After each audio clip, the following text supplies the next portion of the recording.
Before we get into this week's episode, I just want to mention that at the end of this video, I'll be announcing the winners of the shift knobs.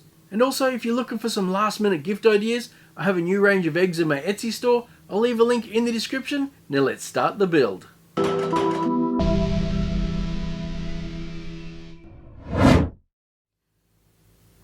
So it's been 7 months since I did the last Star Trek ship in a bottle, and I think it's time to do it again. But this time, I'm going to use the USS Vengeance. So I'm going to do this one a little different. I've already taken the model out of the packet and I've given it a couple of coats of resin. Now the reason I've done that is two things. Number one, hopefully it keeps all the air inside and stops it from coming out. And number two, hopefully it'll stop these plastic pieces from melting and warping.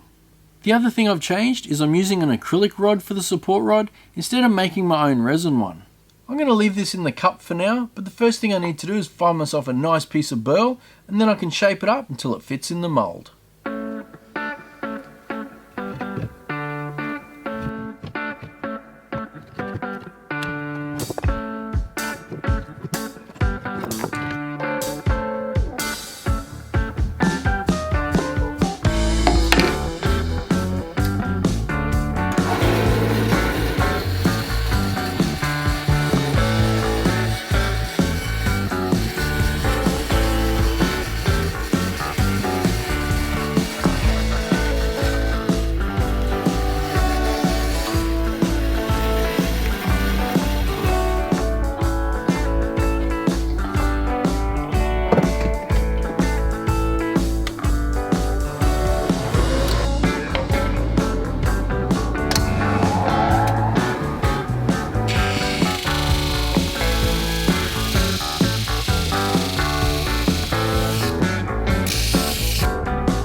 Now that I've got my Burl all cleaned up, it's time to make it look pretty. Now normally I paint my Burls black, but because the Vengeance is already quite dark, I'm going to go for a bit of a lighter theme. So I'm going to paint this one blue, then I'll grab my box of Solar Colour Dust pigments, we'll pick out some nice ones and start painting them on.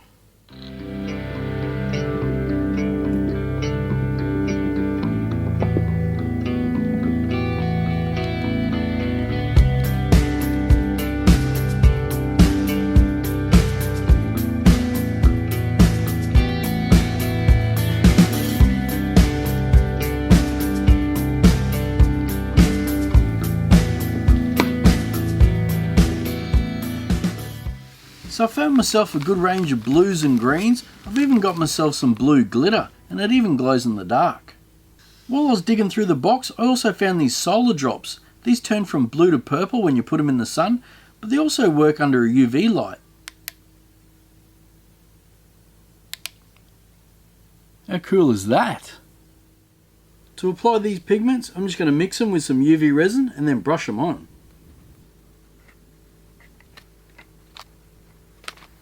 If you guys want to try any of these pigments for yourself, I'll leave a link in the description. There's also a code there for a discount. Nearly forgot to drill my hole for the support rod.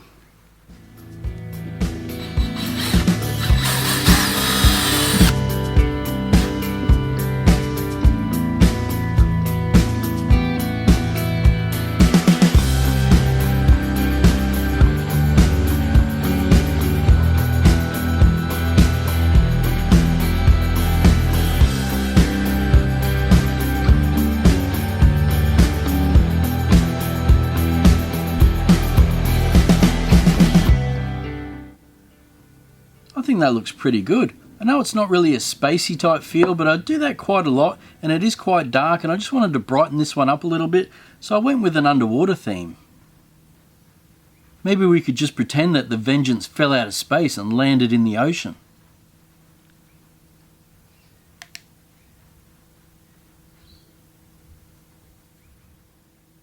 It's now time for me to glue in the Vengeance, and I'm going to do that with some CA glue. I had the nice guys over at Starbond send me some of their products. I got some of their thin CA glue, and I also got some of their coloured glue. These ones are good if you spot a crack in one of your projects. You can fill it in and you'll never see it. If you want to try any of their products for yourself, there's a link in the description as well as a 10% discount code.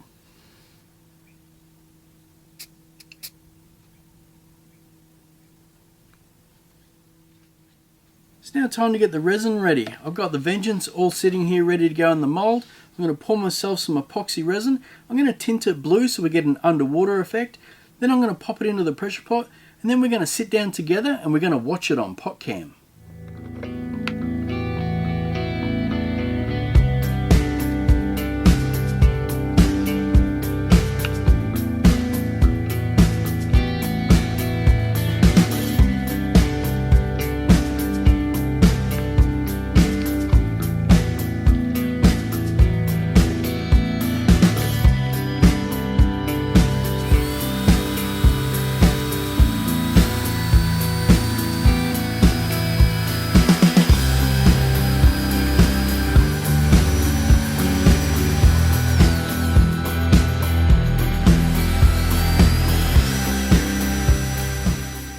Even though I've used the electric mixer, I still like to scrape down my sides and my bottom.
Normally you guys get to watch Potcam before me, but this time we're going to watch it together.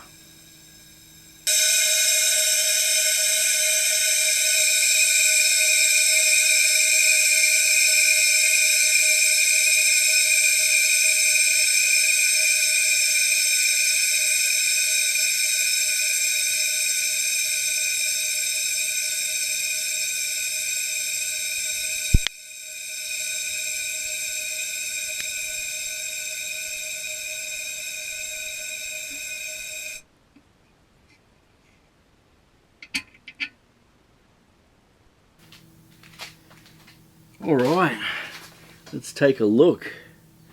Those bubbles disappear so fast. Love the way it dances around. So mesmerizing. Still looking good. Ship still in one spot. Still on its post. I did pour 1.5 litres, so we're gonna see some steam. That's a lot. It's well over the recommended amount.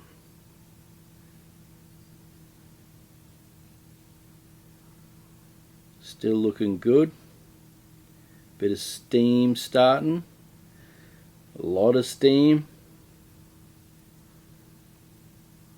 Still looking pretty good though.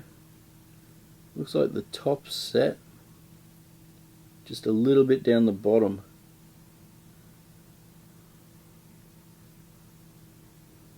Still in one spot, didn't fall off. That's a bonus. That's looking pretty good. I mean, we won't know for sure till we pull it out, but I think that's looking alright. So as we just saw, it looks pretty good. I mean, we won't know till we get it out. Hopefully it still looks good.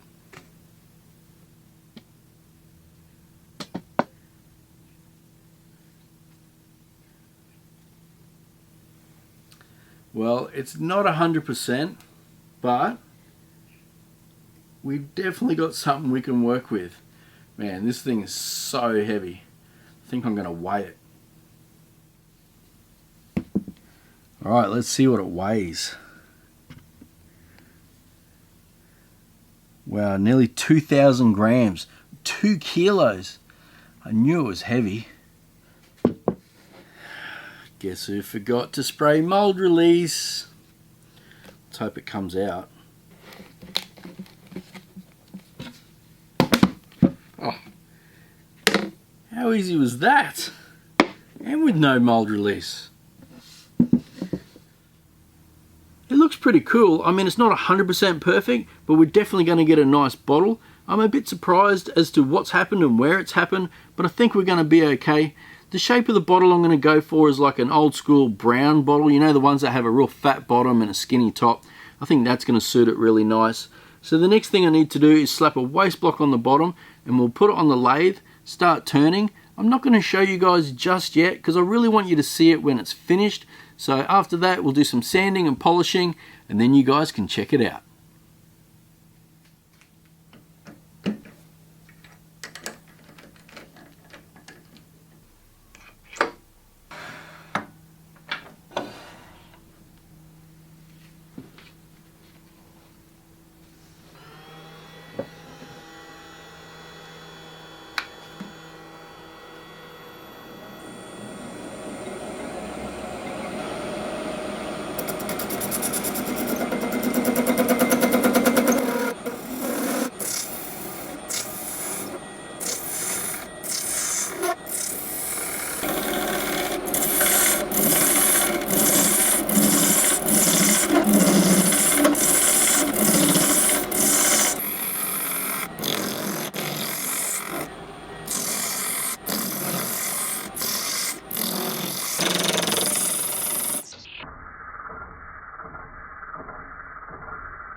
So now that I'm happy with my bottle shape, the next thing I need to do is drill my hole for the cork.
So it's now time to announce the winners of the shift knobs.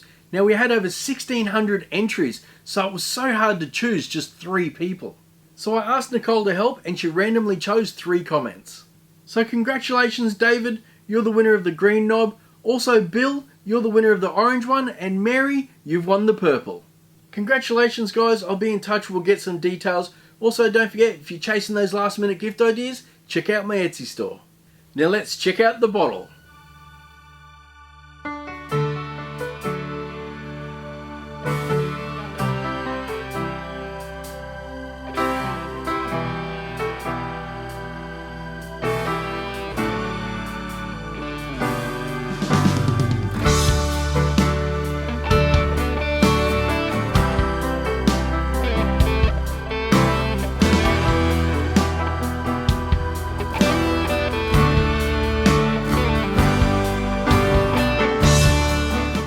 When I said I was surprised at what happened and where it happened, it's these little air fractures here. They must have come out of the plastic. I did seal it really well, but I must have missed a little pinhole. I am quite lucky they're on the auxiliary engines though. It looks like it's about to take off.